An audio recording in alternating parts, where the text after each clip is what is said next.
Saika Academy is a prestigious school for gifted students, nurturing talents in performing arts, athletics, and advanced academics. UASA recently transferred here, yet he's already become his mentor's punching bag.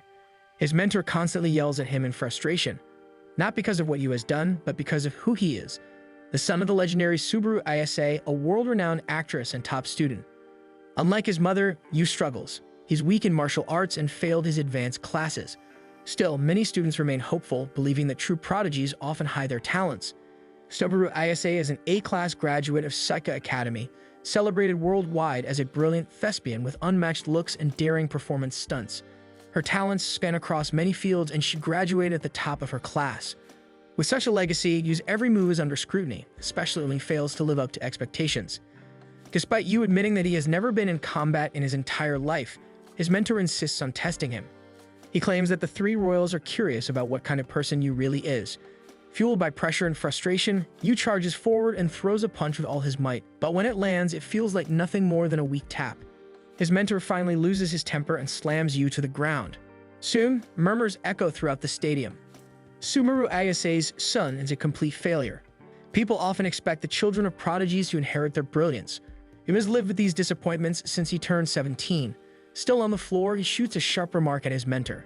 The more mediocre you are, the more you obsess over talent. His mentor feels like he's speaking to Subaru herself. If nothing else, you truly inherited her face. Still, his mentor keeps scolding him for being mediocre, but Yu already knows that. He's seen his mother's brilliance firsthand. Without another word, he walks away. Everyone assumes he's simply used to losing, but they can't let that happen. The three royals place their hopes on him. His mentor, furious, decides to beat the talent out of him. But just as he moves to strike, a sudden kick hits him from behind. Standing there is Nico, followed by her two sisters, Kazuki, a best-selling theater actress, and Miwa, a sports genius with unmatched achievements. Nico herself is the top martial artist in school. Together, they are the three royals' highest-ranked students of each program. Yu, still lying on the ground, stares up in disbelief as the trio stands before him. His eyes widen in shock. Kazuki steps forward to greet Yu, and when asked about his advanced tests, it's confirmed. He's a mediocre hack with zero talent. It's a major letdown, especially since all three of them had expected him to join their respective programs. Of course, Yu already knows his own limits. In fact, he's already transferred to the general education program, a division they forgot even existed.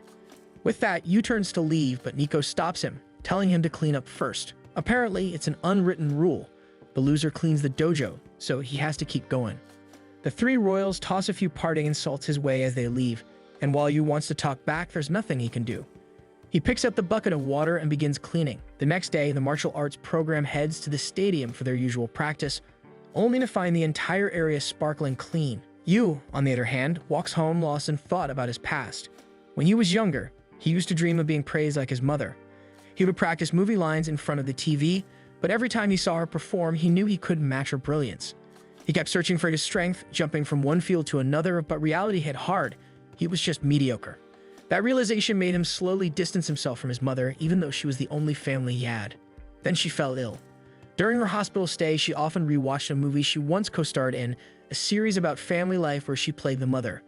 It wasn't one of her more glamorous roles, but Yu liked it. She did too. While standing beside her hospital bed, Yu mentioned that his favorite part of the show was how every episode ended with a family dinner. Everyone gathered around, talking and laughing about random things.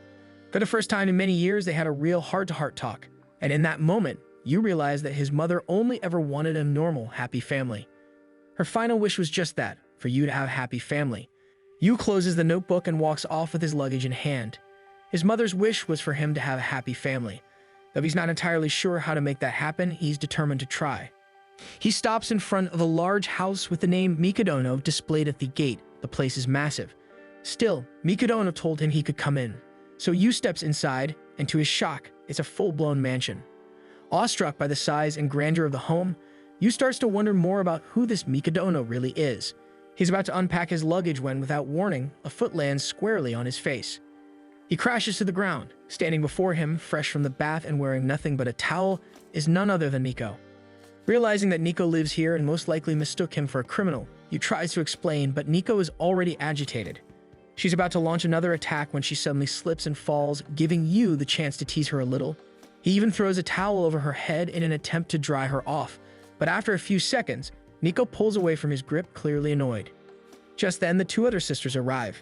Kazuki squints at Yu, saying he looks familiar, while Miwa immediately recognizes him and demands to know what he's doing in their house. Before Yu can explain, his phone suddenly rings from the table. All three girls freeze when Yu answers and casually mentions their father's name, Mr. Mikadono.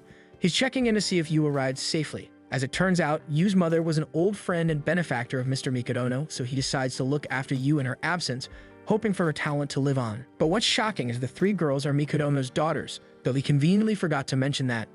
Mr. Mikadono says he expects Yu to get along with his daughters, and Yu can only drop his phone in disbelief.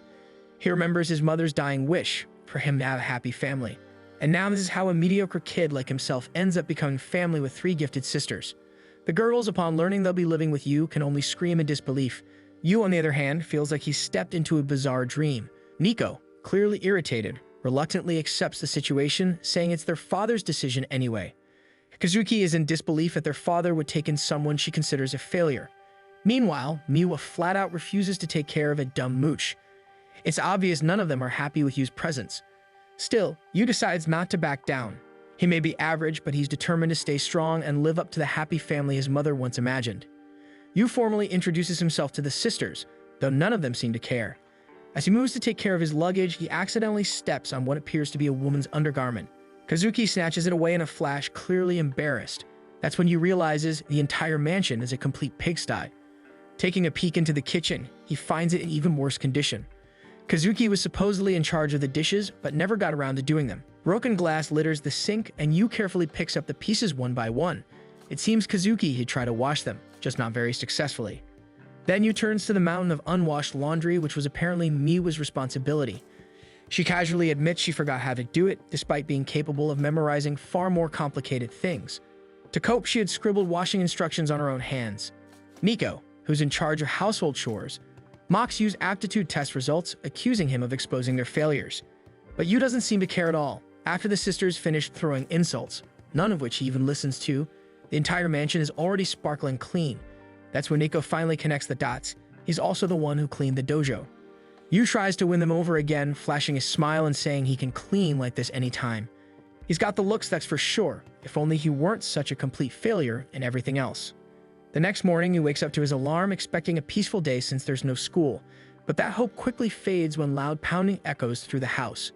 At just 7 in the morning, Miko is already training in her private dojo. In another room, Miwa is caught up in an intense game, furiously playing while debating with an opponent. Meanwhile, Kazuki stands in the kitchen, casually mixing a murky green beverage as part of her routine.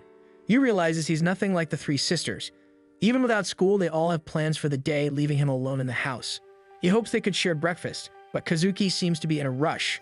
When he turns to Miwa, he finds her sitting comfortably with a mountain of snacks, clearly counting that as her morning meal.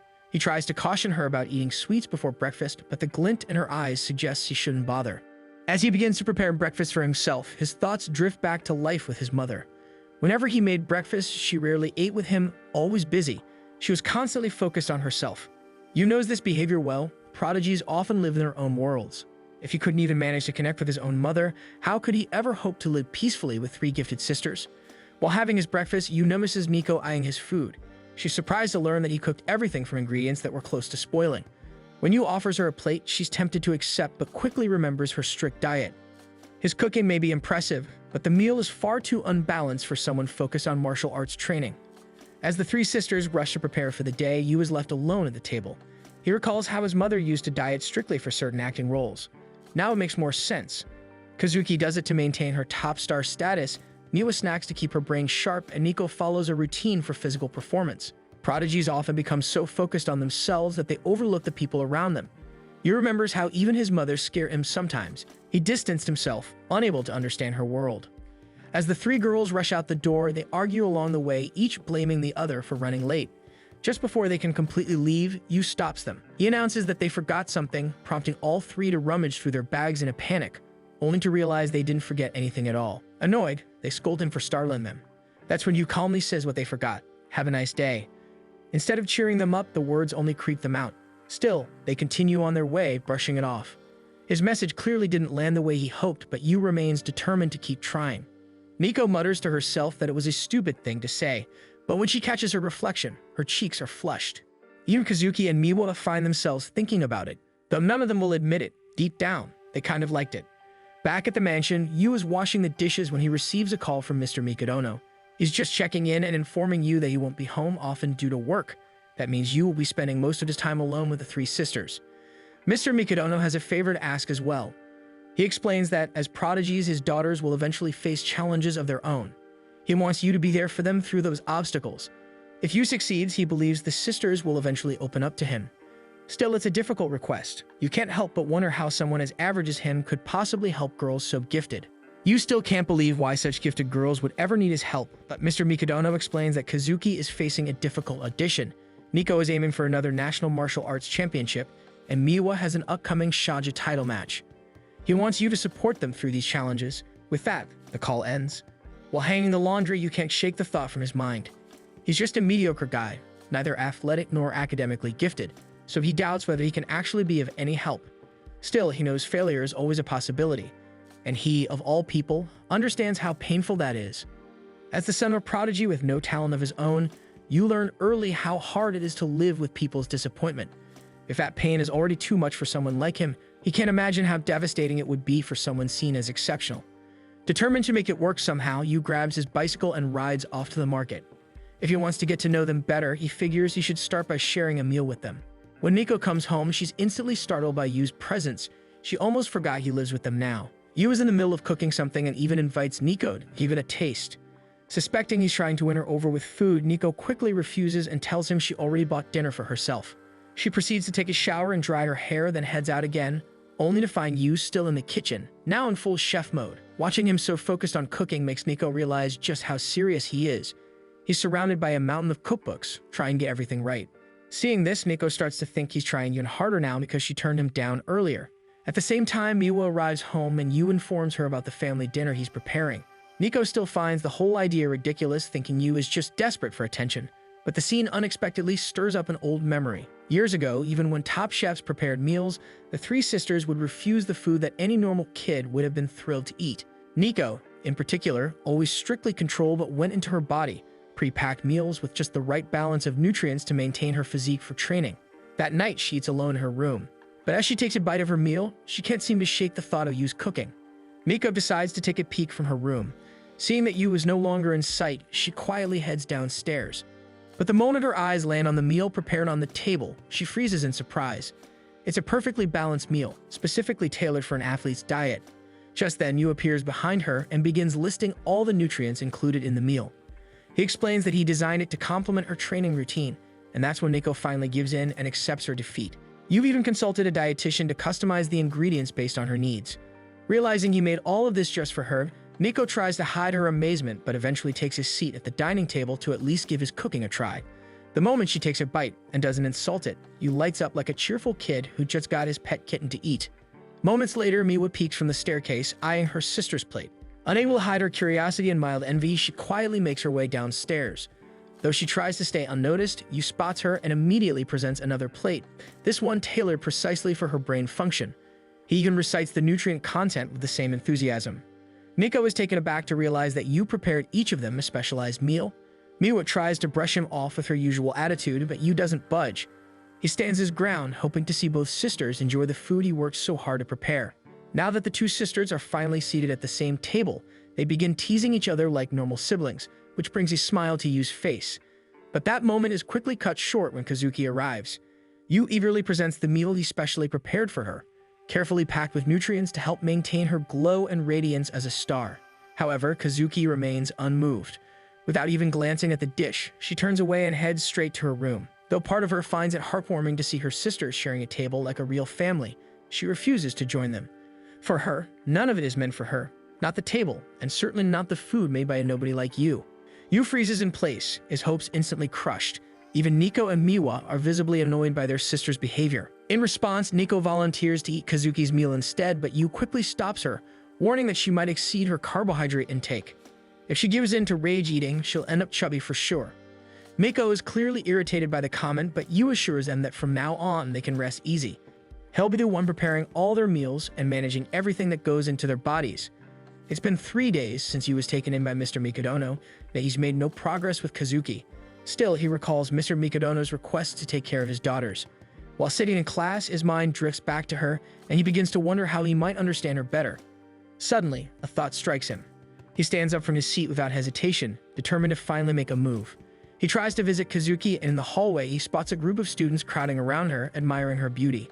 Without thinking, he calls out to her and whispers, "Surround them quickly."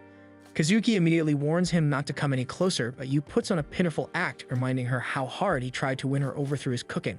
Worried that others might get the wrong idea, Kazuki scolds him loudly, but that only draws more attention. The crowd begins to suspect that the two of them are in a relationship.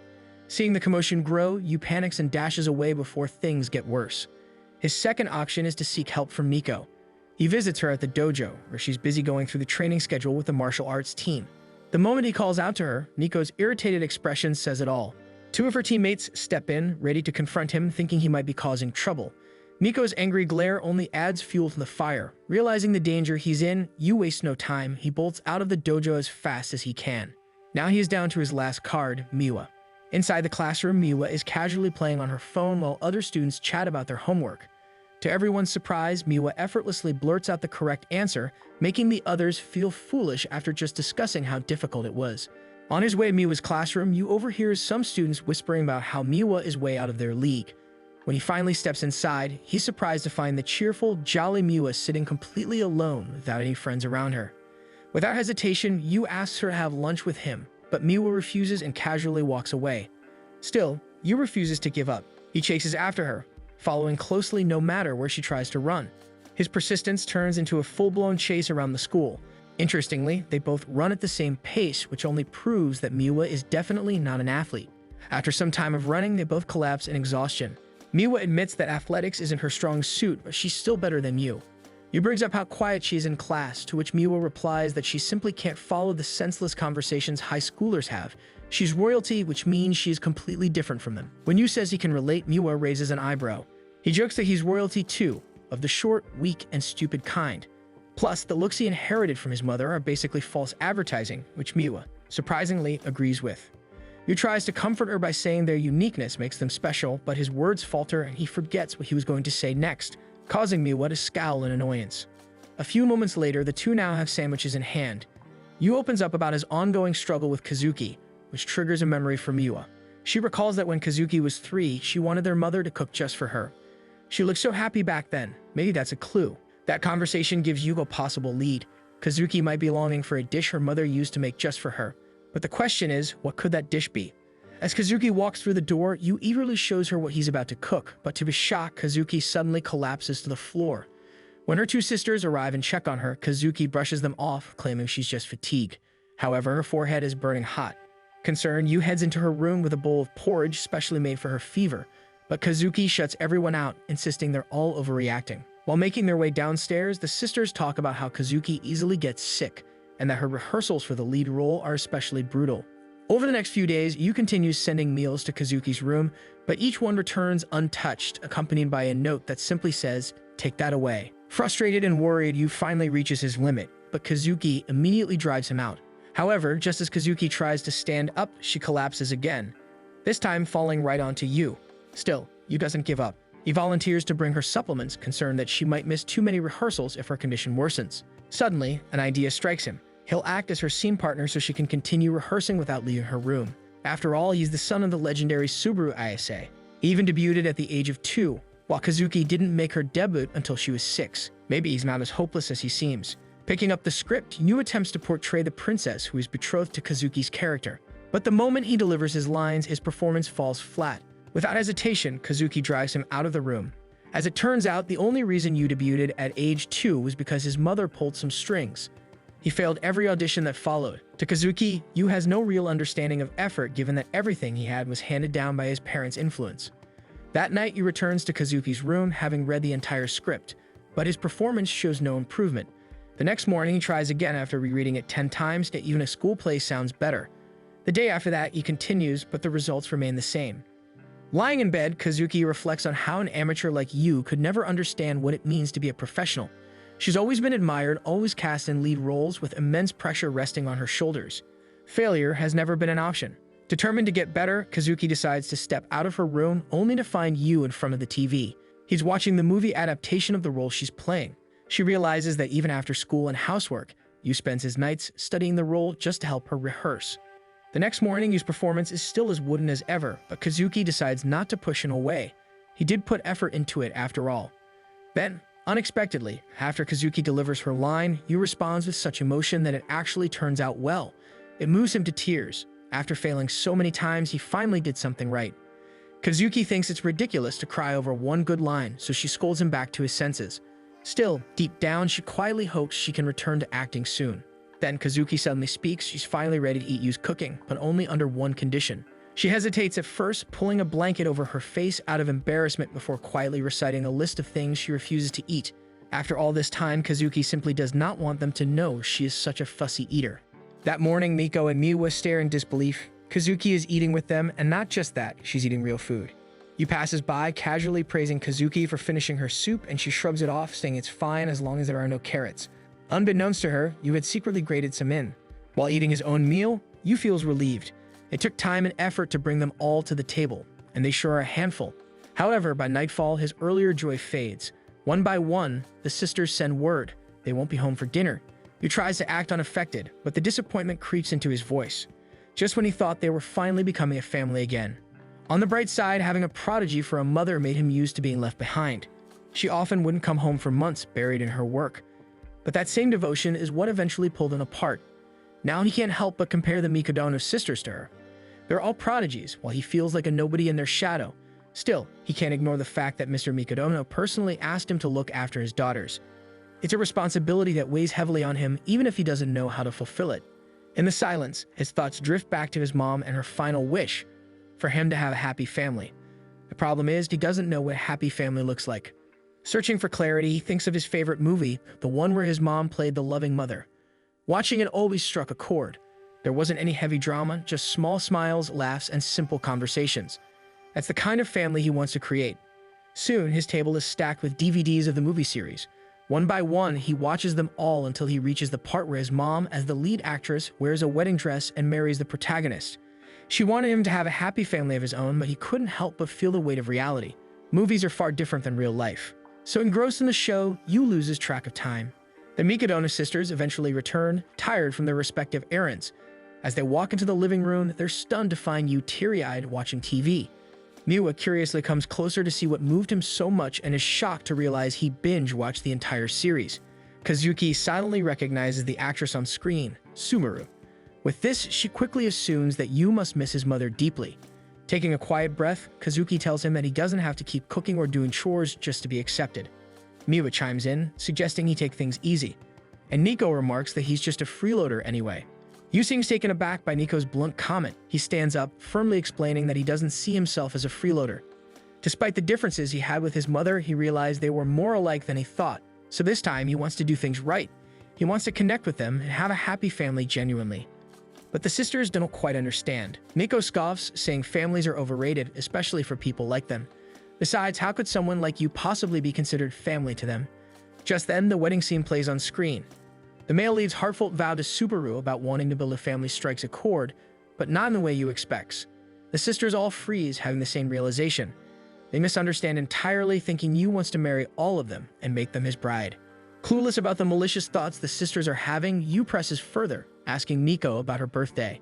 The sisters look at him with confusion, and he explains that since they're in the same grade, he wants to know who's older so he can figure out who the older sibling should be. As Yu continues to speak, all three sisters turn red with frustration. Without letting him finish, they snap that he's nothing but a freeloader and storm off in unison. Later that evening, while soaking in the bath, Nico finds herself thinking about Yu. It bothers her how indifferent he seems despite living with 3 girls. Just then, a scream echoes from the kitchen, jolting her. Yu forgot to buy bread for their sandwiches and is panicking over it. But when Yu turns around and notices her state, his concern shifts. He gently points out she's only wearing a towel and might catch a cold. Nico, thoroughly embarrassed, bolts out of the kitchen and nearly crashes into Miwa, who instantly notices how red her face is. Flustered, Nico insists it's just the heat from the bath, but Miwa isn't convinced. Nico had only been in there for 5 minutes. Miwa starts piecing things together. Nico never reacted like this when you accidentally saw her nude before, so what's different now? She squints at her suspiciously, and Nico hastily denies whatever Miwa was about to accuse her of. Just then, Yu walks in carrying a pile of freshly folded laundry and hands it to Miwa. As she reaches out, her hand brushes against his and her face immediately flushes pink. She jerks her hand back dramatically, leading Miko to suspect that she also has a little crush on you. When Miko says the word "also" without thinking, Miwa freezes. The implication is clear: Miko must have a crush on him too. Miko panics and the two start bickering, throwing denials at each other while you, completely unaware, calmly picks up the scattered clothes Miwa dropped and begins folding them again. Amid the squabbling, Kazuki steps in and scolds her sisters. You also turns to her and politely asks if she could place a pot on the top shelf, something he can't quite reach. Since Kazuki is in a surprisingly good mood, she obliges, but when you thanks her with a bright, sincere smile, her cheeks flush red. She quickly turns away, hoping he doesn't notice, but Miwa and Miko catch it immediately, so they begin teasing her too. You, still oblivious to what's going on, ask them not to fight, thinking it's just more of their usual bickering. The girls eventually disperse, leaving you alone in the room. However, as he looks around, he notices the scattered mess and starts tidying up. As he does, he reflects on everything. Movies are different from reality. Still, that time they all ate together, it felt genuine. He hopes they'll share more of those moments again. While cleaning the table, Yu picks up an old photo. It's the three sisters as kids, smiling brightly, arms around each other. They look so happy then, completely different from how distant they are now. Curious, he asks each of them who left the photo out, but none admit to it. He doesn't buy their denial. He's certain one of them left it there. Someone must still treasure that memory, and Yu decides he wants to help. The next day, the sisters inform him that each of them will be away for the weekend due to different obligations tied to their paths. During class, Yu struggles to focus, feeling uneasy at the idea of them growing more distant. So he begins quietly researching their destinations. As he scrolls through each of their agendas on his phone, he realizes something and an idea hits him. The night before their trips, Yu goes out of his way to prepare everything, making drinks for the sisters and even booking their hotels in advance to ease their load. He hands each of them a hotel ticket, doing his best to give them comfort. Miwa, however, scoffs that hotel food is usually bad. Yu teases that she'll miss his cooking, but she denies it with a frown. Still, he promises to cook them a delicious dinner once they return. The next day, Miwa heads into her first shogi match. Calm and precise, she reads her opponent's strategy and wins with sharp moves. As she's on her way to leave, her mentor approaches her. Tomorrow's opponent will be different, someone with the skill of a fourth-degree master, and the competition can get tough even for a genius like her. As Miwa heads back to the hotel, her mentor's warning echoes in her mind. A strong opponent awaits, who knows she'll need to squeeze in extra practice tonight. But as she walks beneath the cherry blossoms, the night festival catches her eye. The sight slows her pace, stirring memories from years ago. At the hotel reception, just as she's about to check in, Miwa notices Kazuki standing ahead and their eyes meet in surprise. Kazuki explains that her performance theater is nearby, just as Miwa realizes her shogi match is in the same area. Moments later, Nico arrives, just as puzzled to find them both there. Turns out, her competition will also take place near the place. Before they can make sense of the coincidence, Yu appears, smiling with his backpack slung over his shoulder. He admits it was him. Knowing the sisters hadn't talked about their plans, he secretly arranged for them to stay near each other. Yu just wanted to bring them a little closer again. The three find the idea ridiculous, but Yu insists it's a chance for family bonding, a moment for them to spend time together as sisters. Still confused about his presence, they ask why he's even there. Yu grins and tells them he's their festival conductor. Since tonight is the Cherry Blossom Night Festival and they're already nearby, he suggests they at least drop by. Though deep inside, he has a hidden motive. The same festival appears in the old photo they left behind, and he figured whoever treasured it might secretly wish to relive that moment. To Yu's surprise, all three sisters react the same way, thinking his idea is absurd, especially since they're there to compete. Anticipating their resistance, Yu explains that the festival's shrine is famous for bringing luck to competitors. Miko scoffs, saying only losers rely on prayers, not geniuses like them. In response, Yu pulls out a booklet filled with names of renowned prodigies who once visited the shrine for guidance. The sisters are visibly surprised. Yu adds that faith matters just as much as skill, and besides, he has a whole booklet entirely dedicated to the festival. He also shows them photos of the different foods sold at the stalls, which immediately grabs Miko and Miwa's attention. Kazuki is the first to respond, agreeing to go. She sees it as a perfect opportunity to gain engagement on her social media. However, she warns her sisters to dress appropriately if they plan to tag along. Unfazed, Yu reveals that he's already researched the best places to rent festival outfits. They head to a kimono store, and the moment the vendors lay eyes on the sisters, their faces light up with admiration. Yu requests kimonos for the three, and the staff eagerly volunteer to assist, clearly excited to dress them. Kazuki is the first to try one on, elegant, monotone kimono that highlights her natural poise. Miwa follows in a green kimono with a kitten pattern radiating her vibe. You can't help but take photos, smiling with admiration. When they look toward Nico, however, she's still sitting quietly in a corner. She mutters that she doesn't like wearing kimonos, but Yu gently encourages her, reminding her there are many styles to explore. A vendor then offers her a denim kimono, saying it suits someone strong and handsome like her. The moment catches Miko off guard. It brings her back to childhood, when she used to love frilly dresses, but people constantly labeled her a tomboy. That judgment has stayed with her until now. Yu hands Nico a pink kimono adorned with delicate cherry blossom patterns. Even her sisters are skeptical, whispering that such a soft, feminine style doesn't suit her. But Yu is confident it will look perfect on her. So now she has two choices, and it is up to Nico to decide for herself. Minutes pass, and Miko is still inside the dressing room while her sisters begin to grow impatient, wondering why she's taking so long. Then, at last, the doors slide open. She steps out wearing the pink kimono. For a moment, no one speaks. Her hair is styled gently to match the outfit, and the sight of her leaves everyone stunned. Nico mumbles that she probably looks weird, avoiding their gaze, but the way they're all staring, utterly in awe. The sisters, along with Yu, wander through the lively festival that night.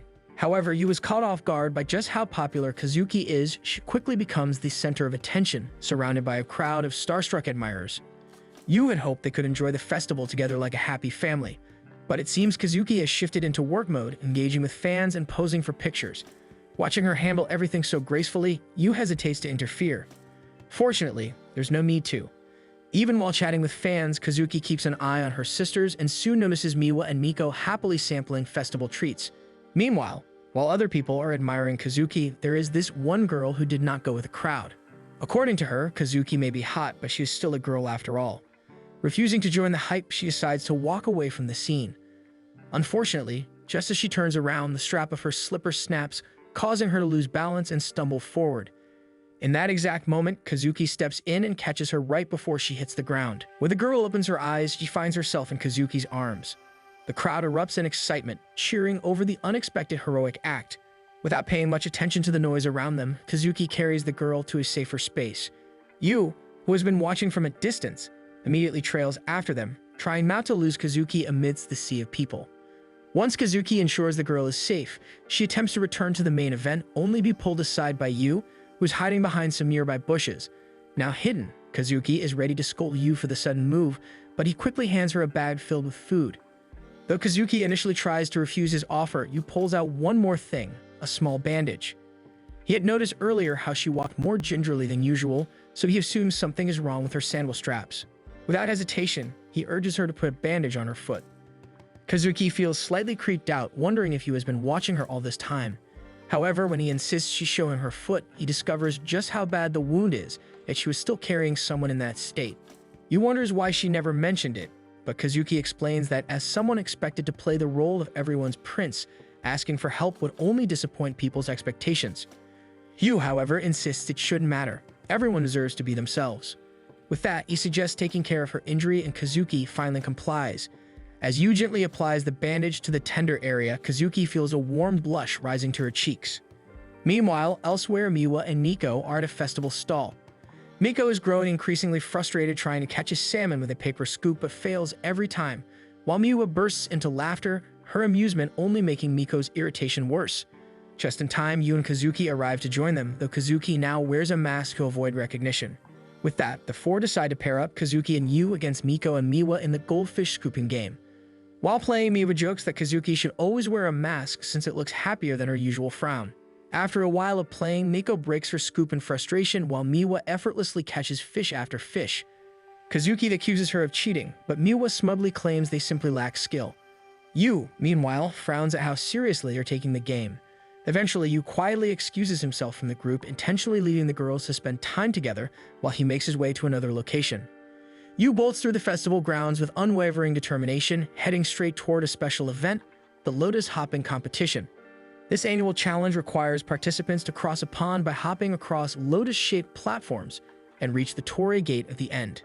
The prize will be a photo with the shrine's golden guardian, which is said to bring great luck, especially for those who have upcoming competitions. Yu clutches a worn photo of the three sisters holding the same shrine from their childhood. His goal is to have them recreate that memory so they can relive their happiest moments together. Winning this game feels like the key to bringing back that bond. However, the challenge is far from simple. Contestants fall one after another, splashing into the water one by one. It turns out that some of the lotus pads will sink without warning, so they need to find the sturdy ones themselves in order to succeed. Spectators murmur that the game is near to impossible. Even the hosts admit no one was able to finish the game for a decade now. Yet one of the hosts recalls a memory from 10 years ago when 3 young sisters succeeded. The next challenger steps forward, and with a deep breath, he leaps. But in an instant, he plunges straight into the water, instantly losing his first try.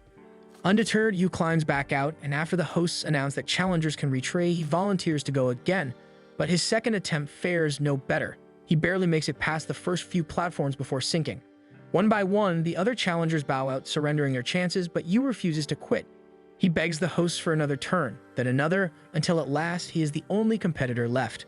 The skies darken, rain begins to fall, and the hosts plead for him to give up, but Yu stands firm. Staring at the lotus pads, Yu imagines how the 3 sisters might have worked together, using each other's strengths to succeed. Then he makes a final run, and with one last desperate leap, he lands on solid ground before the Torii Gate. Finally, the host prepares to snap Yu's photo with the shrine, but he declines and sprints back toward the sisters' location. Yet the rain worsens, and announcements echo that the festival will close early. Soaked and breathless, Yu stops in the middle of the road, scanning the empty place. His heart sinks as realization strikes. Maybe they've already gone home. He recalls their earlier words about not wanting to attend, and doubt floods his mind. Perhaps he's been too pushy, risking driving them further apart instead of bringing them closer. Yu lies down and closes his eyes in defeat, but when he opens them again, he's surprised to see the 3 holding their umbrellas. The 3 wonders why he hasn't come back immediately. They thought he left them behind, but he's wrong. Now they want him to lead them back to the hotel. However, they couldn't get an umbrella for him, so each of them volunteered to share with him instead. Still, in the end, they still argued about it. Back at the hotel, the 3 sisters share the bath together. Kazuki and Miwa chat lightly about the festival. Nico, however, remains unusually quiet, her mind replaying what happened earlier. All 3 had wanted to share an umbrella with Yu, which led to a game of rock, paper, scissors. Nico won, and though it was only a short walk, the experience felt strangely overwhelming. Her heart pounded uncontrollably with every step, and even now, she can't understand why. Nico wonders if it's just because of wearing a kimono, but then she starts moving awkwardly, lost in thought. Her strange movements catch Kazuki and Miwa's attention, shocking them before they both burst into laughter, teasing her about wanting to be a real woman. When they finish bathing, the sisters are startled to find Yu stepping out of the lobby, drenched from dirt and rain. Curious, they ask where he's going, only to learn he forgot to book a room and the entire hotel is now fully occupied. He plans to look for another place to stay, even if he has to sleep in a net cafe. The 3 freeze in shock, but Kazuki suddenly speaks. She requests an extra set of bedding, and soon Yu is spreading a futon on their floor to sleep in the same room. This, of course, completely undermines his original plan of giving the sisters private time to bond. Still, leaving him out in the bad weather is unthinkable. Though they try to act casual, their concern is obvious. After all, they've shared a home before. Offering him shelter now feels like simple decency. Yu tells them to carry on as if he isn't there and goes to find a robe before taking a bath, but Kazuki accidentally steps into his path. He quickly apologizes and Kazuki feels her cheeks warm, though she tries to hide it. Unfortunately, there are no spare robes in sight. Miwa, however, insists there should be extras in the cupboards and begins searching. Yu joins her, and when she turns unexpectedly, their faces end up just inches apart, leaving Miwa flustered. Nico also starts rummaging through another cabinet. Yu notices a robe on the top shelf, which is out of her reach. Without thinking, he steps in close to grab it for her, unintentionally pinning Miko against the cabinet door. With this, her face turns red as Yu finally retrieves the robe. With that, he excuses himself and heads for the bath, only then realizing the room feels far too cramped for 4 people. From inside the bathroom, Yu keeps apologizing for intruding on their sisterly time. Meanwhile, the 3 stand frozen outside the door, silently wondering how they're supposed to relax with him around. That night, the 3 sisters struggle to fall asleep, each feeling oddly restless with Yu sharing the room. Still, they pretend it's just the lingering thrill of their events. Meanwhile, Yu lies quietly on his bedding, smiling to himself as memories from earlier replay in his mind. Despite the chaos, he managed to capture a perfect photo of the sisters with the golden shrine. Though their first poses were stiff, the final shot showed 3 genuine smiles, a true recreation of their childhood picture. Reaching into his bag, Yu plans to take out the old photo for comparison, only to realize it's missing. A wave of panic hits, but then his eyes catch a small note placed beside his bed. The message reads, "I took back the photo." He never expected anyone to claim it, but the thought brings him relief. At least the photo has returned to the person it truly belongs to. After a few moments, Yu drifts into a deep sleep, leaving the 3 sisters complaining. They rise, exchanging frustrated looks, realizing none of them can fall asleep. Each makes an excuse, blaming the festival excitement or their event the next morning before lying back down again. But drowsiness doesn't come easily. Instead, Kazuki suddenly mentions Miko's flowery kimono, sparking a conversation. Before they know it, they're reminiscing about their childhood, how their tastes were once so different. Except for Miwa, who hadn't changed a bit, she still has the same thrill whenever she gets to pick a kimono. Still, they feel grateful for the chance to experience the festival again after so many years. Their thoughts drift back to old memories, and soon, they tease Miwa for bragging about winning games back then, when in truth, it was Kazuki secretly helping her all along. That moment makes them realize something. They hardly talk like this anymore. Life has kept them busy, and even though they share the same house, they've been living in separate worlds. Deep down, they know this is exactly what you hoped for, and strangely enough, his plan worked. Miwa admits it feels weird, yet her heart warms. She pulls out the photo Yu thought he lost, holding it next to the picture on her phone. Both capture the golden shrine, one from 10 years ago, the other one from tonight. Staring at the images, she recalls Yu's determination to recreate that memory despite the rain and impossible odds. The next day, news spreads of Kazuki's flawless stage performance while Miwa and Miko ace their respective competitions. You can't help but feel impressed that despite spending the previous night goofing off the festival, the three still managed to shine. To him, they are really true prodigies. Back when the three were searching for Yu at the festival, they argued over how to find him without having his phone number. Miwa suggested posting a missing person notice on social media for Kazuki's followers to see. However, when they tried to describe him, their descriptions were too vague. Wanting to highlight his most unique trait, Kazuki mentioned his smile, even boasting that she had seen it up close. Not wanting to lose, Miwa bragged about knowing everything about him too, especially his cooking skills. Finally, Nico revealed how Yu cares for her by buying protein and sports tape. Realizing how personal the descriptions sounded, all three turned bright red. In the end, they abandoned the idea and decided to search for him themselves. Ever since the sisters attended the festival, Yu has noticed how much closer they've become. They look out for each other now, and the thought makes him smile during class. Then he remembers the promise he made before they left, that he would cook them a delicious dinner when they returned. That afternoon, Yu heads home carrying a bag of ingredients, determined to fulfill his promise. But as he reaches the front door, he notices something unusual. Curious, he steps inside, only to freeze at the sight of the sisters standing together, facing an unfamiliar man. Yu approaches quietly to get a better look, but the moment the man speaks, he instantly recognizes his voice. It's Mr. Mikadono. Surprised, Yu bows deeply in gratitude for taking him in. However, Mr. Mikadono emphasizes that Yu must develop the skills and talents his mother once possessed. After that, Mr. Mikadono shifts the topic to his daughters, requesting an update on their progress. One by one, the sisters report the successful outcomes of their recent activities, each sharing their accomplishments. He listens intently, then reminds them to stay focused and keep improving. With that, he rises to leave. Yu quickly steps forward, trying to stop him, even inviting him to stay for dinner. But Mr. Mikadono declines, explaining he only came to hear about their achievements. As he turns to go, his eyes catch something, the mask Kazuki wore during the festival. Curious, he asks about it. Yu, unaware of the consequences, explains cheerfully. He recounts how the sisters stayed together, attended the festival, and revisited their childhood memories. His sisters freeze as Mr. Mikadono lifts the mask and places it on his face. Then his voice hardens as he accuses Yu of interfering with his daughter's paths to success. Yu tries to defend himself, mentioning the lucky shrine and its meaning, but the words only make things worse. Mr. Mikadono's anger sharpens, filling the room's silence. Mr. Mikadono declares that he raised his daughters to be the best, insisting that attending festivals only waste their potential. He then turns to Yu, bringing up his lack of achievements. During his investigation, he discovered Yu has nothing to his name. Despite being the son of the famous Subaru Ayase, he is a complete failure. Harshly, he warns that talentless kids have no place in his home. Yu's eyes begin to well up, but Mr. Mikadono presses harder, gripping his shoulder firmly. At that moment, the sisters step in. They move between their father and Yu, each defending him in their own way. They insist that even without outstanding skills, Yu has made their lives easier and happier. Yet despite their words, they refuse to admit they truly need him, choosing instead to frame it as though he simply makes things better.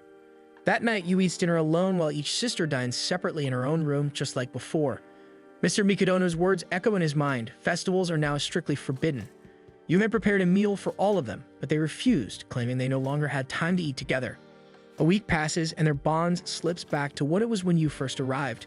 Reflecting on the encounter, Yu realizes that the sisters were shaped by their father's relentless pressure. Just when they were finally starting to grow closer, everything crumbled. During rehearsals, Miko's teammates notice her lingering again after several days of rushing home for dinner. She spends the entire day exhausting herself in practice, only to pull out a food packet at dinner time and take a bite. Yet what once tasted fine now feels bland. Elsewhere, Kazuki trains for her play. During break, she takes out her prepared smoothie, but it no longer excites her like before. At the same time, Miwa, focused on her shogi game, munches on her usual snacks without enjoyment. Her thoughts drift to the cute, delicious desserts Yu used to make for her. The meals they once ate without complaint now leave them unsatisfied. While folding laundry, Yu still can't shake Mr. Mikadono's harsh words from his mind. Suddenly, a thought strikes him.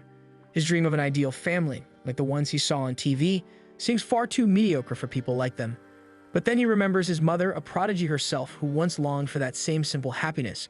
In that moment, Yu resolves to keep pursuing his goal to create a truly happy family with the sisters.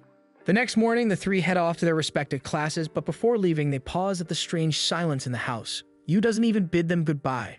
Later, during lunch break, Nico sits with her teammates and pulls out her usual packaged salad. Her friends tease her about eating the same thing every day. She reaches for a protein bar, only to find a neatly packed lunch hidden in her bag. Opening it, she discovers a full, balanced meal tailored perfectly to her needs. Her friends' eyes widen and their mouths are watering at the sight. It's not just Nico who got them. Miwa and Kazuki also discover neatly prepared lunches in their bags, all thanks to Yu. When Neko's friends assume she won't eat it and try to take some, she quickly shields the lunch with her hands, refusing to share. In that moment, Neko is deeply moved by Yu's gesture. Her chest feels so full that she can hardly take a bite, overwhelmed by gratitude. That afternoon, while washing dishes, Yu notices all three lunchboxes are completely empty. He's still in shock when Kazuki approaches him with a bold proposal. Since Mr. Mikadono threatens to throw him out unless he proves himself useful, Kazuki offers a deal. As long as Yu keeps cooking for them, they'll let him stay. With Kazuki's auditions, Nico's tournament, and Miwa's match approaching, they need his support. Yu accepts without hesitation, ready to take on the challenge. Even if they see him only as a helper and not family, he's determined to cook for them every day. The next day, Yu sends them off with freshly packed lunches, cheerfully reminding them to have a good day. Yet his simple words catch them off guard, leaving all three flustered without them knowing. Kazuki stands in the studio's restroom, adjusting her wig and trying to look pretty in the mirror. Suddenly, the door creaks open and two girls enter, chatting about rehearsals before spotting her. Kazuki forces a calm expression, but beneath her poised exterior, something clearly weighs on her mind. Meanwhile, Miko, in the middle of practice, suddenly gets a phone call. Curious, she checks the screen, then answers with excitement. On the other end is a familiar male voice asking how she's been. He tells her he's just returned from an overseas tour and can't wait to watch her next tournament. Elsewhere, Miwa trains face-to-face with her mentor. Though confident at first, she loses yet again. Her mentor then poses a serious question, asking her to choose between two paths for her future. Yet Miwa remains uncertain of what to do. That evening, the three sisters head home carrying heavy thoughts. Kazuki faces her first female role, Nico must impress someone important, and Miwa struggles with a life-changing decision. Behind their struggles looms the weight of everyone's expectations, the school, and most of all, their father. Arriving home, the sisters find Yu in the kitchen, stomping on dough with his feet. He's determined to make udon from scratch, so it's perfectly healthy for them. But as he moves to press the dough harder, his foot slips, sending him tumbling to the floor. The sight makes the three burst into laughter. Since they're home earlier than expected, they decide to join him for dinner that night. After cooking, Yu serves each of them a customized udon bowl tailored to their individual needs. Curious, Nico wonders where he learned to cook as she takes her first bite. To her surprise, it tastes extremely ordinary. Her thoughts prompt Kazuki and Miwa to agree with her. The flavor isn't special at all. Yet, as they eat, they are reminded of something. Their father always made mediocrity seem evil, but upon tasting the udon Yu made, they realize that even the most mediocre ones can actually be this good. Yu washes the dishes that night, simply happy about being able to share a meal with the sisters again. Then suddenly, Kazuki approaches, stepping closer to offer help in doing the dishes. The gesture startles Yu, but before he can react, Kazuki calmly explains that she is only doing this because she wants to work on her feminine side. Yu, however, silently doubts this will help her achieve that goal. Kazuki begins to wash the dishes with determination, and while doing so, Yu casually asks about her audition, which prompts her to open up. Since it's her first female role, she's been extremely anxious about it all day. But somehow, after coming home, she completely forgot her worries, so she convinces herself it will be fine. While helping, Kazuki notices the bandages on Yu's hands. It turns out he cuts himself often and even burns his hands from pots. As they continue, Kazuki accidentally drops a plate, making a loud clatter, but it doesn't break. Yu explains he uses hard plastic so Kazuki can drop as many as she likes. As Yu arranges the dishes, his foot slips on the floor, sending him crashing down. His nose starts bleeding and Kazuki rushes to help, but she accidentally steps on a pair of chopsticks and loses her balance. In an instant, her lips collide with Yu's, resulting in an unexpected kiss. The shock freezes him, and when he finally realizes what happened, he blurts out an apology. Kazuki, however, remains composed. She calmly states it was an accident and turns to leave, casually reminding him to take care of his nosebleed. Her poise in the situation leaves Yu completely stunned and speechless. As Yu tries to stop his nosebleed with tissues, he can't shake the thought from his mind. Kazuki kissed a guy like him bleeding. For her, it probably meant nothing after all. She's had countless stage partners in romantic roles. But for Yu, it was his first kiss. The next day, dark skies appear. Miko casually predicts a rain coming, while Kazuki turns on the TV to check the forecast, only to be met with a kissing scene that leaves her momentarily frozen. Later, Miwa enjoys a jiggly dessert, catching Kazuki's eye. When Miwa compares its texture to soft, jiggly lips, Kazuki's face turns red. Flustered, she slams her coffee down and storms into her room, closing the door behind her. Suddenly, Yu barges in, startling her. Without hesitation, he brings up the kiss again. Kazuki masks her emotions, acting as if it were nothing. Convinced, Yu decides to forget it and leaves quietly. Once the door shuts, Kazuki's anger builds up, frustrated that the kiss meant nothing to Yu. During rehearsal, Kazuki realizes Yu is right. She needs to focus on her role. Still, the discomfort lingers. Taking a female part feels strange to her, if only not for her father, who insisted she master everything as a prodigy, leaving her no choice but to push through. Despite her efforts, her performance slips into her usual prince demeanor. It seems as if she is naturally masculine at birth.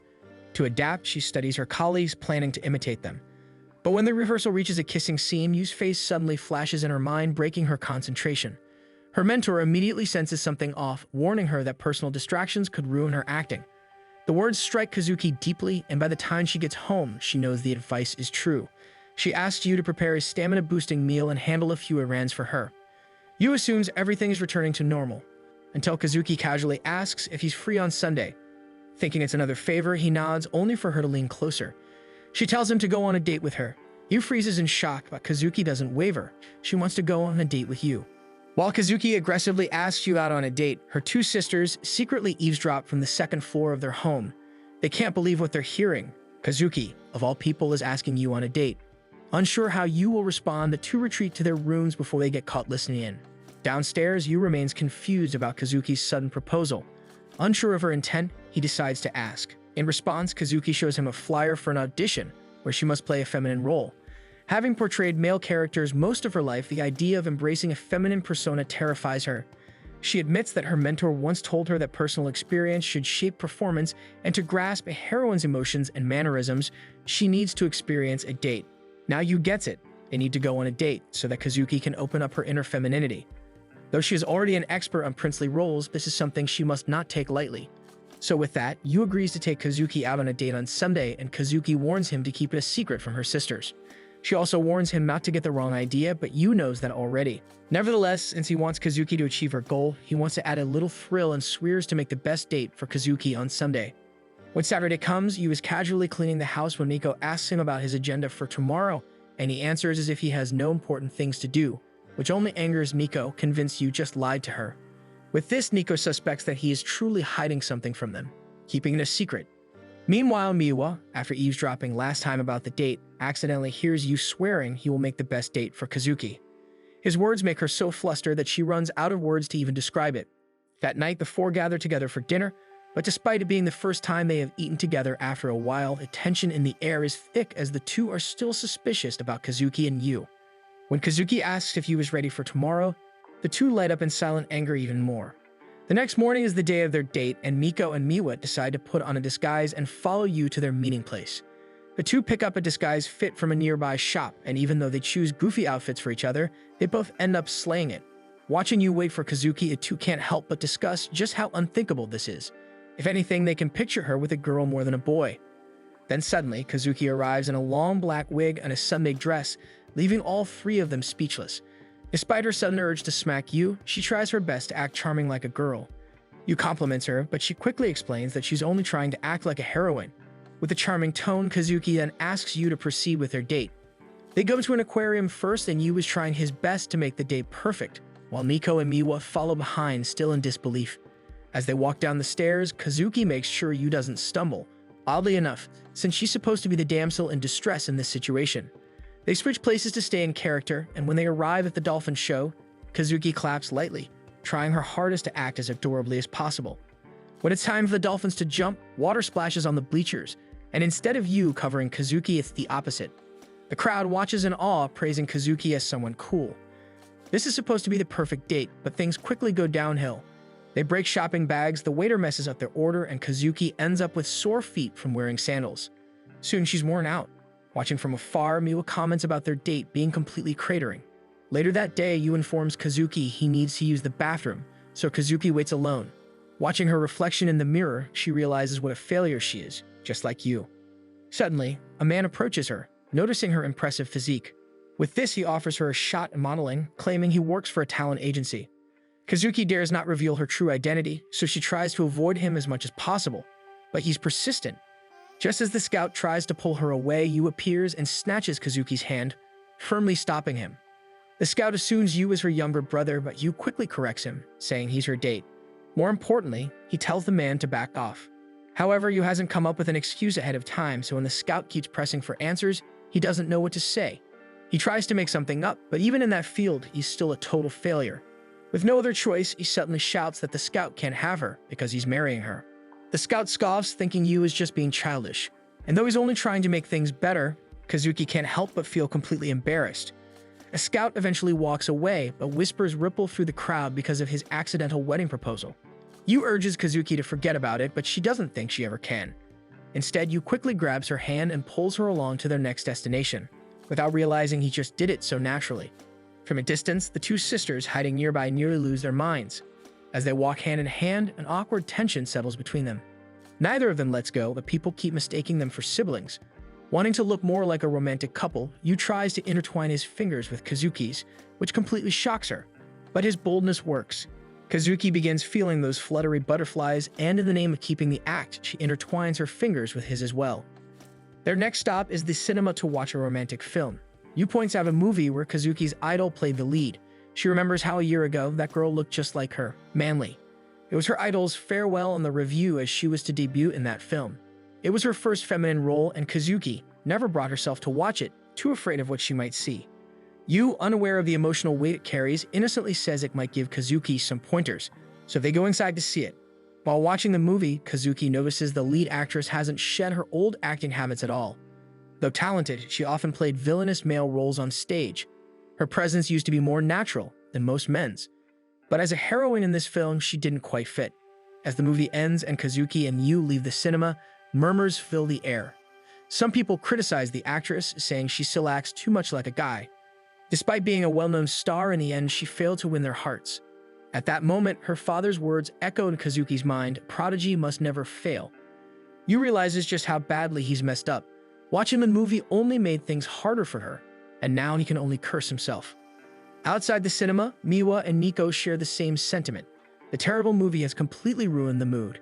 They doubt Yu can even redeem himself after that. As the two silently walk, Yu presents their final stop for the day, a Ferris wheel. Kazuki is no longer in the mood, but Yu insists. From afar, the two sisters watch, scoffing at the cliché. But when a passerby mentions that the Ferris wheel churns out new couples like crazy, all of them stand stunned. Yu, however, is determined to end the day just as he planned, so he grabs Kazuki's hand and pulls her toward the ride. As the ride begins, Yu is captivated by the view. Kazuki, however, keeps her gaze on him, unable to believe how far he's gone just to help her. Her thoughts begin to drift. Ever since she was a child, Kazuki acted and dressed like a boy. She always felt different from the other kids, but she never hated it. Her tall frame led her to model early on, and at just 6 years old, she debuted playing male roles on stage. Back then, it was something she truly loved. But over time, it turned into something she had to accomplish. With every performance, more eyes were on her and more expectations were set. Her father only added to the pressure, urging her to take on a female role, something she never imagined herself doing. In her world, one failure could mean the end.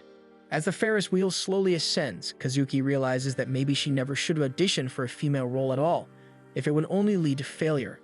However, Kazuki's thoughts are interrupted by Yu's trembling. He's not afraid of heights, but the glass floor terrifies him. She watches in confusion, wondering why he chose this ride in the first place if he's this scared.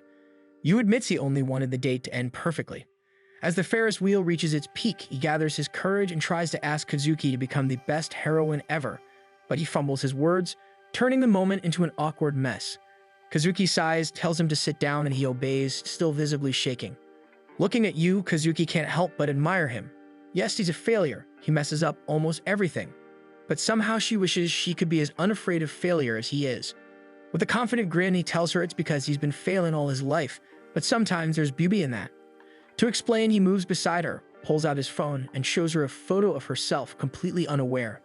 Kazuki cringes at first, but as he flips through more pictures, she's taken aback by how authentic she looks.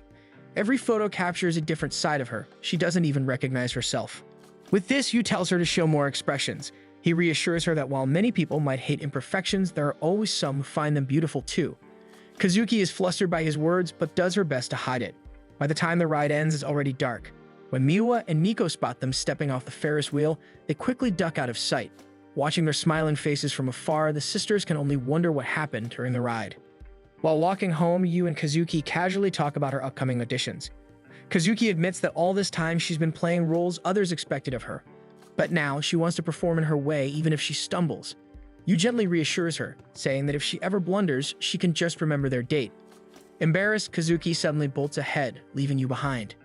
Meanwhile, Miwa and Miko, still secretly watching, whisper to each other, unsure how to react if the two keep acting like this back at home. Kazuki is determined to do her best at the auditions. No matter the outcome, she's resolved to stay true to herself. Then, with one swift move, Kazuki leans closer to Yu. For a moment, he thinks she's going to kiss him, but instead, she brings up the kiss itself. It was her first too, and she admits it's not something she can forget so easily. Hidden behind the bushes, Miwa and Nico are stunned, unable to catch what Kazuki whispered, but rattled by the moment. After speaking, Kazuki takes off her wig, back to playing the prince. She needs to return to the theater for rehearsals, so she heads off, waving goodbye. Miwa assumes she's simply back to her usual self, but Nico senses something deeper, something changed entirely within Kazuki. Back home, Yu scrambles to prepare dinner. Miwa and Nico act like they know nothing, but they bombard him with questions. He dodges with awkward excuses. When they greet him with a casual welcome home, Yu lights up with joy and even asks them to say it again. The sisters are startled he's making such a fuss over a simple phrase. They pretend to be annoyed, but deep down they want him to support them too. While walking to school, Nico and Yu are both buried in their notes preparing for an upcoming test. You can't understand how Kazuki and Miwa remain so calm during test days, but in truth, they simply aren't the type to cram at the last minute. Nico, however, is different. With her grades in bad shape, she studies extra hard, determined to improve. Yu asks to compare notes. Even though they're in different classes, some lessons overlap. As Yu tries to share his own notes with Nico, a man suddenly rushes past and bumps into him.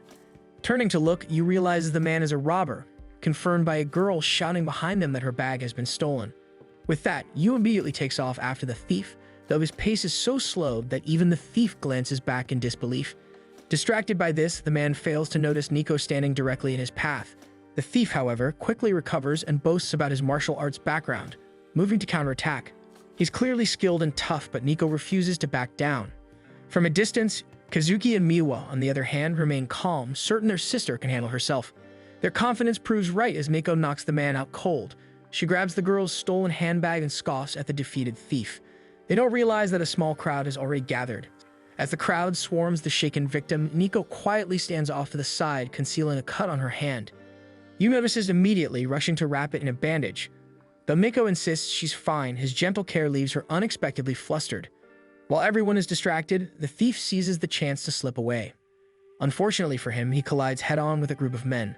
The first in line reacts instantly, delivering a single precise kick that knocks the thief out cold immediately. The crowd quickly begins to murmur, recognizing the man as Tatsumi, the renowned martial arts prodigy from Iwayama High. The sisters recognize him too, as he used to visit their house often when they were young. Nico, however, is left stunned. Tatsumi has been her idol for as long as she can remember. What catches everyone off guard even more is when Tatsumi immediately tells Nico that he is here for her. At Saika's school dojo, they receive surprising news. Iwayama High's team will be training with Saika's team for an entire week. Adding to the surprise, Yu technically has no reason to be there, is also present. As it turns out, Nico's earlier encounter with Tatsumi has been bothering him, prompting him to tag along. Watching the way Nico admires Tatsumi, Yu silently concludes that this man must truly be an unbeatable one. However, it's not just that. When they were younger, Miko and Tatsumi actually train in the same dojo, though they still think that Tatsumi is bad news. To make matters worse, female martial artists flock around him, praising his looks, which are far beyond anyone in Saika. Suddenly, Nico calls out from behind, challenging Tatsumi to a spar. He hesitates, reluctant to go against a girl, but Nico is persistent. Soon, the two stand face to face, each team cheering for their captain.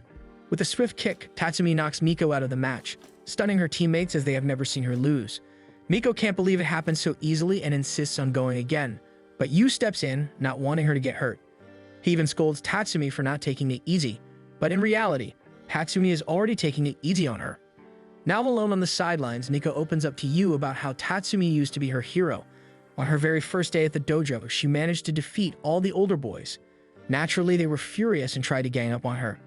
But before she could get hurt, Tatsumi stepped in, protecting her from danger. Though he had to move away when he entered middle school, they crossed paths again at the Nationals. Since then, he's been her source of strength. Yu is taken aback. He has always seen Miko as the strongest, never realizing she, too, looks up to someone. Their conversation is interrupted when Tatsumi approaches. After seeing her potential firsthand, he says he wants to take her with him. The crowd, including Yu, reacts in shock. Tatsumi explains that he wants Miko to join Iwayama High's team. Though it was once an all-boys school, it recently became co-ed. He's even spoken with Mr. Mikadono about it already, convinced this is the best way for Nico to reach her full potential. Tatsumi also points out how weak Miko's opponents are at Saika High, which instantly sparks negative reactions from her teammates. But his words get harder when he adds that while Miko has always helped them train, no one has truly helped her improve. The realization leaves her teammates stunned, feeling as though they've only been holding her back. Nico tries to defend them, but to her surprise, they agree with Tatsumi. Seizing the moment, Tatsumi urges her to join him at Iwayama High so they can become the best in martial arts together. Later, as everyone heads home, Yu catches up to Nico, insisting on walking with her. He congratulates her on receiving such a recruitment offer, but Nico avoids talking about it. Yu senses something is off, unsure how she truly feels. She admits it is quite an honor. The Iwayama High is a boarding school that hires professionals to manage diet and living conditions for its students. It's the perfect environment for prodigies like her. Hearing this, he was impressed, but he can't ignore the fact that it's still a boarding school. Similarly, Nico's older self would have leaped in excitement at such news, but now she's uncertain. Thoughts of her sisters and Yu linger heavily in her mind. When they arrive in front of their home's gate, Nico says something completely out of character. She tells Yu she wants to stay with him. Surprisingly, a voice from nearby agrees. It's her martial arts teammates. They confess they feel the same way about her leaving. They want her to stay, though they wouldn't hold her back if joining Tatsumi would truly help her improve. That's all they came to say before quickly taking their leave. Miko is left confused by their sudden ambush, but Yu points out that it's proof of how much her teammates care for her. They all want her to stay. That's how devoted they are. With that, Yu heads inside, eager to cook dinner, while Miko remains outside, still processing everything. During dinner, Kazuki unexpectedly permits Miko to use her shampoo and conditioner. Miko is stunned, remembering how Kazuki once snapped at her for using it by mistake. Meanwhile, Miwa quietly offers her sashimi, something she never does, even if she forces her. While washing the dishes, Miko admits that eating that dinner somehow eased her worries. Her two sisters were almost too nice to her. Yu then shares that everyone at school already knows about her recruitment, so maybe it isn't just her teammates who want her to stay after all. Later, while taking a bath, Nico reflects on Yu's words. She can't believe even Kazuki and Miwa might be against her leaving. Yet, in the middle of her thoughts, an image of Yu suddenly pops into her head, leaving her flustered. When she steps out, she notices Yu still working in the kitchen. For a moment, she wonders what he truly thinks about all of this. The next day at Saika's dojo, their team trains alongside Iwayama's, quickly realizing how strong they really are. However, when Mako arrives, she immediately approaches Tatsumi and firmly tells him she wants to reject his recruitment offer. She has decided not to join him at Iwayama High. The crowd is shocked by her declaration, but Tatsumi refuses to accept her answer, calling her decision lacking in ambition. Though Miko understands the opportunities it could bring, she knows it's not her only path. Tatsumi is taken aback. It's unlike the Nico he remembers. Deep down, Nico knows her true reason lies with her sisters and Yu. Still, Tatsumi cuts her off, insisting she should go, even going so far as to suggest she'll be nothing more than an ordinary girl if she doesn't push herself harder. Miko hesitates, unsure of what to do, when a sudden clatter from inside a locker draws everyone's attention. Yu steps out, revealing that he has overheard everything. While walking closer, he explains that he understands Tatsumi's intention. He only wants Miko to stay at the school if her skills are exceptional enough to meet his high standards. Tatsumi confirms this is correct, but also points out that Saika simply lacks the rigorous training Miko truly needs. Without a moment's hesitation, Yu challenges Tatsumi to a fight. When asked why, he replies that he wants to stay by Nico's side. Nico's eyes brighten at his words, and the crowd watching begins to murmur in excitement. Yet despite that, everyone knows there's no way an ordinary student like Yu could possibly match someone of Tatsumi's skill. Tatsumi is the nation's top martial arts practitioner, having won 3 individual championships. Yet Yu is, after all, the son of the famous Subaru, which might give him a chance. Tatsumi, expecting Yu to be another prodigy, is taken aback by his persistence. He asserts confidently that Nico will go with him regardless, while Nico tries to intervene, fully aware of Tatsumi's overwhelming skill. Still, Yu remains determined, insisting he will fight for her. With this, the crowd cheers him on fervently. Seeing no other option, Nico reluctantly allows the two to compete for her. Tatsumi also accepts the challenge, and the match is scheduled for the last day of the joint training. A clear condition is set: if Yu loses, Nico must join Tatsumi. Now at home, Miko scolds Yu for making a promise with Tatsumi, knowing the consequences are serious. Realizing her future rests on his success, she begins training him diligently. She starts with the basics, teaching him proper stepping, though Yu's attempts look more like clumsy hopping. They progress slowly, analyzing Tatsumi's strengths and strategizing on how Yu can get close enough. During practice, Yu demonstrates the technique with Miko. The sudden closeness startles her, and she instinctively reacts, punching him in the face. While getting ice pack for Yu's wound, Nico once again scolds him for interfering, frustrated by his persistence.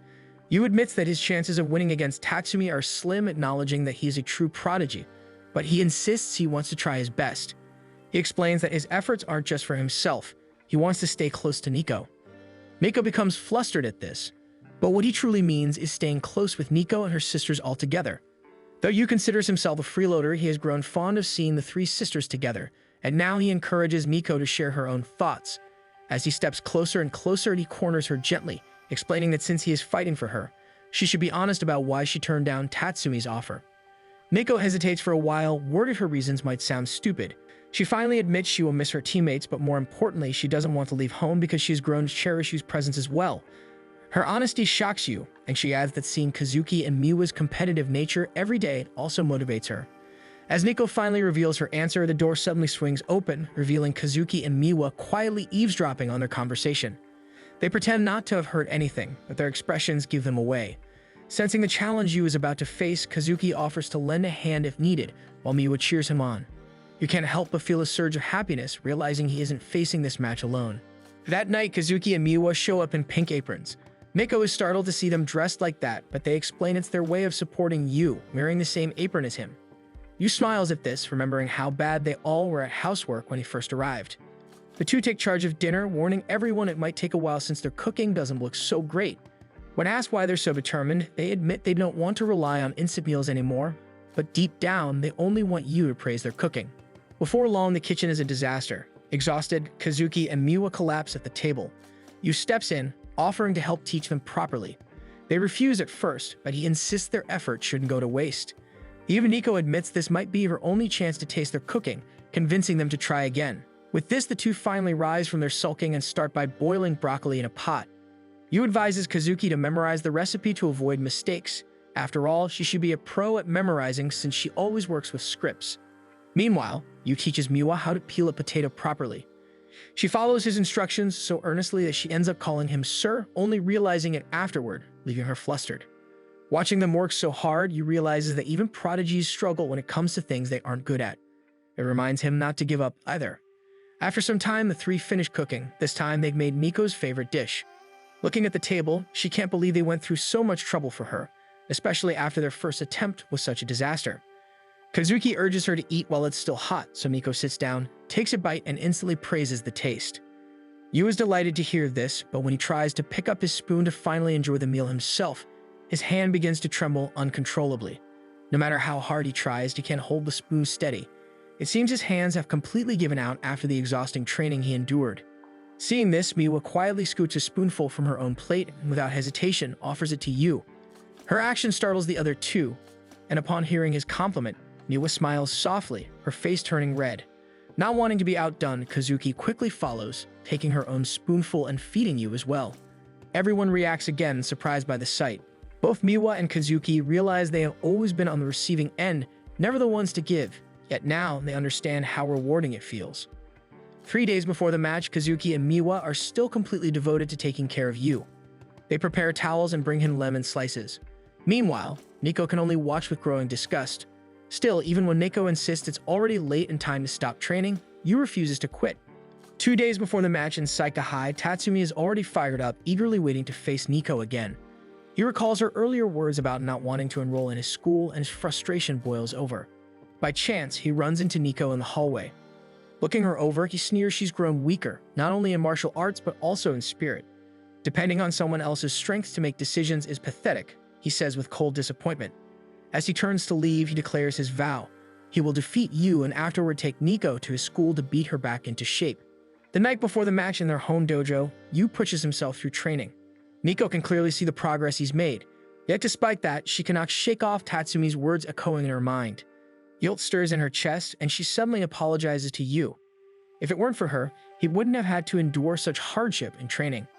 To Nico, it feels like she's the one who has lost her way. She reflects on how she was always supposed to be the strong one. Her father's words and Tatsumi's remarks replay in her mind, reminding her strength is her only true talent. Everyone expects her to embody it, her family, her teammates, even herself. But deep down, she knows there's more to her than that alone. Behind her tough exterior, Nico is still a girl who gets scared, who is drawn to cute and ordinary things. Yet those same words have always pushed her to hide that side, to deny her femininity, leaving her torn and uncertain. With a heavy sigh, she admits she's not feminine at all, and once again apologizes to Yu for being such trouble. But Yu brushes it off, saying he knows she's been acting out of character more than she realizes. This only makes Nico furious, insisting it isn't true. Calmly, Yu reminds her when he first met her, he honestly thought she was like a monster brought to life. Yet the more he got to know her, the more he saw a different side. Someone prim, proper, even curious about beauty and fashion, and someone who secretly loves looking at flowers. Nico cringes just listening, quickly cutting him off, accusing him of watching her all the time. But Yu explains it isn't like that. He only notices because every time it feels like he's seeing a new side of her. His words catch Nico off guard. She doesn't really want you to see that side of her, and he continues, saying all those sides together are what make her who she is. Her strength and her vulnerability both matter. Yu speaks with such conviction that Nico is startled. Frustrated and embarrassed, she punches him in the face. Still, his words linger. He's the only one who has ever told her that, and the thought makes her cheeks flush. However, Nico is still torn. She wants to make her own choices, yet she also relies on Yu's help, leaving her indecisive. Yu presses on, saying they should face Tatsumi together for her sake. But Nico argues it's unfair, so Yu insists she leave everything to him. On the day of the match, Kazuki, though in rehearsal, suddenly feels unusually nervous. At the same time, Miwa rushes through her shogi game, unable to focus. Both sisters are distracted. Their thoughts revolve around Nico and Yu, worried about their match. In the school's dojo, cheers fill the atmosphere as Tatsumi faces both Yu and Nico. The crowd is confused. Yu is supposed to be the only one fighting, yet Nico stands beside him. Yu quickly explains the two of them will face Tatsumi together. If Nico proves herself stronger, she will stay in Saika High. For Tatsumi to succeed, he must defeat at least one of them. The audience is stunned, but Tatsumi eventually accepts. As the match begins, some students start recording and whispers ripple through the crowd, most of them directed at Yu. Still, he pays no attention to any of them, as his only focus is protecting Nico. Makeover self-doubts how Yu can possibly win, but he calmly explains his plan. He will fight first, wearing Tatsumi down and hurting him enough to give Nico the advantage, even if it means becoming a sacrificial lamb. When the match officially begins, Nico notices Yu's hand trembling, so she grabs it to steady him. The crowd instantly erupts, teasing Nico until her cheeks flush red. She quickly tells Yu not to be scared. Yu expects her to add some words of encouragement, so he waits, not realizing Tatsumi is already prepared. Instead, Nico smacks him forward, forcing him into the fight. Now standing face to face, Tatsumi swears he will take Yu down. But Yu is determined to show the results of his training with Nico for the entire week. However, the moment the referee signals the start of the match, the fight ends almost as quickly as it begins. The crowd is unsurprised. He only trained for a week after all. Watching this, Nico can only jokingly thank Yu for driving her into this battle. Even if he lost, Nico knows Yu gave his all in that short week of training. Now it's Nico's turn to face Tatsumi, but has only been a week since he defeated her so easily, so her confidence wavers. Still, this moment is crucial. If she loses, it may be the end of her time with her sisters and Yu. Before the match begins, Yu wishes her good luck, and his words give her a spark of hope. With newfound determination, Nico steps forward and the fight officially begins. She makes the first move, which the crowd praises, but Tatsumi dodges instantly. Keeping his strengths and weaknesses in mind, Nico tries her hardest to strike. Yet no matter how many punches she throws, Tatsumi blocks all of them with ease. Miko's speed is undeniable. Even with her small frame, her teammates call her the Thunderbolt of Saika. But soon Nico notices something. Tatsumi still hasn't attacked once, only dodging her every move. It's as if he already knows everything she's about to do. Then, while she's caught in thought, Tatsumi gives her a middle punch, earning the first point. Tatsumi has watched Nico fight since she was a little girl, so he knows exactly how she moves. Miko has always been fast, but her martial arts remains mostly textbook, which makes it easy for him to read her. Still, Nico fights back, but before it can land, Tatsumi counters with a swift kick, stopping her in her tracks before she can even reach him. Tatsumi degrades Nico with his words, prompting her to attack again, but as usual, he dodges and counters with a middle punch. Now he has 2 points, one more and he'll be declared the winner. Whispers spread through the crowd, speculating just how impossible Tatsumi is to beat. Miko reflects, realizing her martial arts is nothing compared to Tatsumi's. Not wanting to fight anymore, he urges her to surrender and come with him. Even Nico wonders if that's the right choice. She doesn't want to be a loser, so maybe going with him really is the best option. But then a voice echoes from the crowd. Yu is cheering for her. Soon, some of her teammates join in, even waving banners to show their support.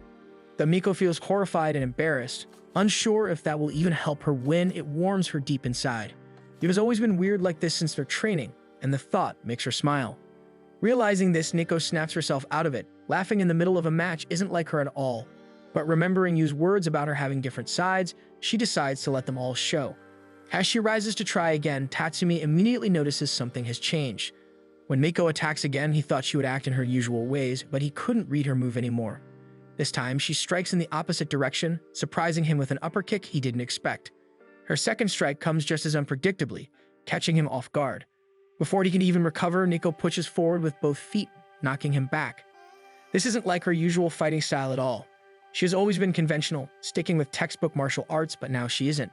What's more interesting is she's smiling in the middle of the fight. Right on time, Kazuki and Miwa arrive to witness her match. Tatsumi realizes Miko has truly changed, but even this new side of her is part of her true self. With one final push, Nico strikes an upper kick again and knocks Tatsumi down. With that, the referee declares her the winner with full points. The crowd grows wild, they can't believe it. Just 1 point away from losing, Nico still managed to pull through. Meanwhile, Tatsumi's teammates are stunned their captain has been defeated. Surrounded by cheers from Yu and her teammates, Nico feels tears welling in her eyes. She tries to hold them back, but when Yu rushes over and gently wipes her tears, she can no longer contain herself and begins to cry. Her teammates watch in shock, seeing their usually composed captain breaking down. Nico makes an effort to hide it, but the emotions are too strong. Instead, she leans closer to Yu, allowing herself to cry freely, even if just for a moment. Nico and Tatsumi meet one last time after the match. Though Nico knows Tatsumi only wants what's best for her, there is nothing more he can do. She brings up Yu's quick defeat in the fight, but Tatsumi admits Yu still left his mark. He shows her his leg covered in bruises from Yu's strikes. It's because of that injury that he could not dodge her final kick. Seeing how far Yu is willing to go just to make Nico stay, Tatsumi assumes Yu must truly care for her. Nico, however, refuses to believe it. Tatsumi feels guilty for telling Nico he wanted to recruit her to make her stronger, because the truth is far more personal. He confesses that he really likes her. Nico is stunned but responds politely, as if it were nothing serious. Tatsumi is surprised at how casually she takes it, until he realizes she misunderstood it entirely. Nico assumes it's only a kind of fondness, but Tatsumi quickly clarifies that what he means is that he has genuine feelings for her. Only then does Nico finally grasp the weight of his words. She wonders how long it has been this way, and Tatsumi admits it has always been, ever since they were children. Now that his intentions are laid out, he asks what she thinks, but Nico struggles to process, let alone answer. Seeing her conflict, Tatsumi stops her, afraid it will only make him jealous of Yu. After that, Tatsumi leaves while Nico stands frozen. She has never thought of Yu in that way, yet as she recalls his words about embracing every part of herself, heat rises to her cheeks. Maybe she doesn't have to reject her feelings after all. On her way home, Nico fumes in silence. The three of them left without waiting for her. For a moment, she even questions her decision to stay with them. But when she opens the door, she sees decorations scattered across the house and a banner stretches across the wall, congratulating her on her victory. Yu immediately notices her and greets her warmly as he stirs food on the stove. When Nico finally asks what's going on, Yu explains it's a party for her win and for staying. Upon seeing Yu cook, Miko is stunned. She scolds him gently, telling him he should have let his wounds heal first. But Yu only brushes it off, insisting he wants to cook for her no matter what. As the two sisters set the table together, Nico feels a pang of guilt. Yu has been working tirelessly all week for her sake. Wanting to return the favor, she reaches for his hand and quietly tells him she wants to do something for him too. Yu responds casually, but his words make Miko's imagination spin out of control. She panics, overthinking, convinced Yu is trying to take advantage of her by demanding her time for an entire day. Alarmed, she quickly tries to set boundaries. Her sisters, watching nearby, misunderstand the situation. Believing Yu is plotting something indecent, they quickly step in, volunteering themselves to be used for the entire day as well. Miko instantly runs to her sisters for help, but in truth, Yu is completely clueless about their suspicions. To him, their offer actually makes things easier, since all he really wanted was to spend the day going to the theme park with them. The three sisters are stunned to realize that all Yu wanted was to go to the theme park. He explains that it has been his long-time dream and that he wants them all to go together as a family. Still, the sisters can't shake the thought that because they are all girls and Yu is the only boy, people might mistake it for a date. Before they can dwell on it further, Nico's phone suddenly rings. It's their father calling. However, Yu answers the phone before Nico can. On the other end, Mr. Mikadono is startled to hear Yu's voice. Without hesitation, Yu begins explaining how even prodigies need breaks and brothers, reminding him of the value he saw when they attended the festival. He insists that having breaks is important for balance. But despite all of Yu's effort to justify it, Mr. Mikadono only wants to speak directly with Miko. With that, Yu obeys and passes the phone to Miko. Mr. Mikadono immediately brings up her recent victory against Tatsumi, emphasizing that Tatsumi is known as the strongest martial artist in high school. He admits he never really believed Miko could defeat him and even considered transferring her to Tatsumi's school, but since she managed to win, he says it is no longer necessary. Yu is surprised to hear Mr. Mikadono speaking kindly, but Kazuki tells him that it's only because of her success. Even Mr. Mikadono wonders when Miko grew so strong. As he reflects, his thoughts drift back to his previous encounter with Yu. Because of that memory, he admits Yu may have a point, so he agrees to let them take a break. When Neko shares the news, Yu is overjoyed and immediately suggests they plan the trip for next Sunday.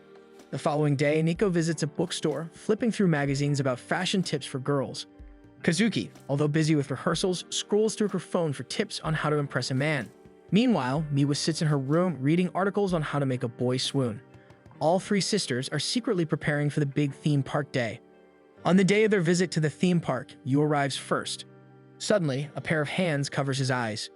Miwa tells him to guess who she is, and Yu answers correctly almost immediately. When she steps forward, Miwa reveals an unusually sexy but practical outfit, making sure she can move comfortably. After all, a theme park can easily ruin someone dressed in delicate clothes. Not long after, Kazuki shows up. Her hair is styled differently, and with her long skirt and modest top, she looks almost unrecognizable. She insists it's simply a disguise so she won't attract attention, but Miwa argues she went overboard. Finally, Nico arrives. When the three turn to look at her, it's as if she's an entirely different person. Despite always claiming girly clothes don't suit her, she's wearing a cute casual outfit today, and her excuse is that it's her day off. With everyone gathered, Yu leads the way, eager to get started. What he doesn't realize is that each of the three sisters is secretly plotting the same thing, to make Yu swoon. Their first stop is in the haunted house. Yu immediately turns to Kazuki and asks if she wants to go inside, and she agrees without hesitation. Since the attraction is a collaboration with a horror film, Kazuki shows particular interest in it. At that moment, Miwa and Miko realize Kazuki is trying to make her move on Yu. Determined, Kazuki vows to be the first to impress him. As Yu invites her in, she prepares to prove how much she has mastered playing the role of a heroine. Once inside, the haunted house lives up to its reputation, and suddenly a ghostly white lady emerges from the dark. Kazuki, however, doesn't flinch. Instead, she calmly analyzes the costume, the timing, and even the actor's movements, as if she's critiquing a performance. Because of this, the ghost retreats in frustration. Only then does Kazuki realize she was supposed to act scared, so Yu could step in and protect her. But when she turns to look for him, Yu is nowhere near her side. Instead, he's crouched in a corner, trembling from fear. Kazuki tries to comfort Yu, though he pretends he merely stumbled. When another jump scare appears, he screams, clinging to her for protection. Kazuki finds herself slipping into the role of the protective figure, comforting Yu so he can calm down and snapping him back to composure. Meanwhile, Miwa and Miko, waiting outside, assume Kazuki is winning Yu over. Yet contrary to their expectation, the two suddenly emerge behind them, with Kazuki carrying Yu on her back. He's too scared to move on his own. Yu apologizes for his fear but then thanks Kazuki for going in with him. Riding on her back comforts him, and Kazuki feels herself blushing at his words, leaving Miwa and Miko to quietly deem her the weakest among them. Now it's Miwa's turn to make her move. Miwa shows interest in the roller coaster, prompting Yu to ask her to ride together. She pretends to be frightened so he will sit beside her, while the other sisters opt out. In reality, Miwa is unbothered by fast rides. Her plan is to act like a helpless little girl and capture Yu's full attention. The roller coaster takes off, and after the thrilling ride, Miwa excitedly drops her helpless act, but she can't find Yu anywhere. Looking around, she discovers him lying on a bench, dizzy from the ride. Miwa scolds him, and Yu admits that he has always been too scared to ride anything before, but he really wanted to ride with her. Understanding this, Miwa sits beside him, letting him rest his head on her lap. Yu thanks her sincerely, and Miwa feels her cheeks heat up at his words. From afar, the other sisters realize that Miwa couldn't succeed either, and it's now Nico's turn to impress Yu. She leads him to the teacup ride, where riders can control the speed. Yu seems intrigued, but Nico plans to use her strength to spin their teacup faster. With the ride spinning wildly, she will seize the perfect moment to make her move and draw Yu closer. Once they hop into the teacup, Nico urges Yu to give it a whirl. The sudden burst of speed nearly sends him crashing into her, and Miko's cheeks flare red. Struggling to steady himself, Yu tries spinning it again, but the cup only gets faster, forcing the two even closer together. Their faces draw so near that Nico almost believes they are about to kiss. Just as her heart races at the thought, Yu nearly falls out of the ride. Luckily, Nico catches him just in time, and Nico hasn't had the chance to make her move at all. Exhausted, the four of them decide to take a break. None of the sisters have managed to make Yu blush, so they scheme to try again while eating. They grab churros and ice cream. As Yu takes a bite, Miwa notices cream smeared on his cheek. With this, she wipes it with her finger and licks it off. She waits for his reaction, but Yu simply copies her, wiping a bit off her own face and tasting it. Miwa instantly turns red. Similarly, Kazuki decides to share her drink with Yu, thinking it will finally make him flustered. She leans in, and their faces unusually close, but she panics and pushes him away before he can react. Meanwhile, Nico is still scanning the menu, struggling to choose because of her strict diet. Noticing this, Yu offers to eat half of her churro. Miko agrees, and as she takes a bite, the taste overwhelms her. She had always wanted to try churros at least once. Her sisters immediately scold her for holding back and depriving herself for so long. As their tour through the theme park continues, none of the sisters still manage to make Yu blush. By the time they prepare to head home, the three can't help but wonder why Yu wanted to go to the theme park. He can't even handle the rides, yet despite this, he faced them all, just to be with them. Suddenly, Nico notices Yu staring at family nearby, taking photos together. Realizing his true wish, she takes his phone and suggests they capture a photo. The four huddle close and snap a picture. Afterward, Nico admits she got a blast too, pointing out that they wouldn't even be here if Yu hadn't insisted. The sisters agree, each thanking him sincerely. Hearing their gratitude, Yu turns away, trying to hide his face. The three stare in shock. After all their failed attempts, he blushed so easily. Still, Yu simply smiles and returns their gratitude. Later, on the train ride home, the four quickly doze off. Miwa is the first to wake, watching Yu and her sister sleep peacefully. As her gaze drifts across the train, a flyer catches her attention. Her name is written boldly across it, alongside one word that describes her as a loner, or more so, peerless. Thanks for watching. Make sure to subscribe so you don't miss a new episode every week. You can also support our channel by joining the membership for just $2 per month. Thanks a lot for the big help.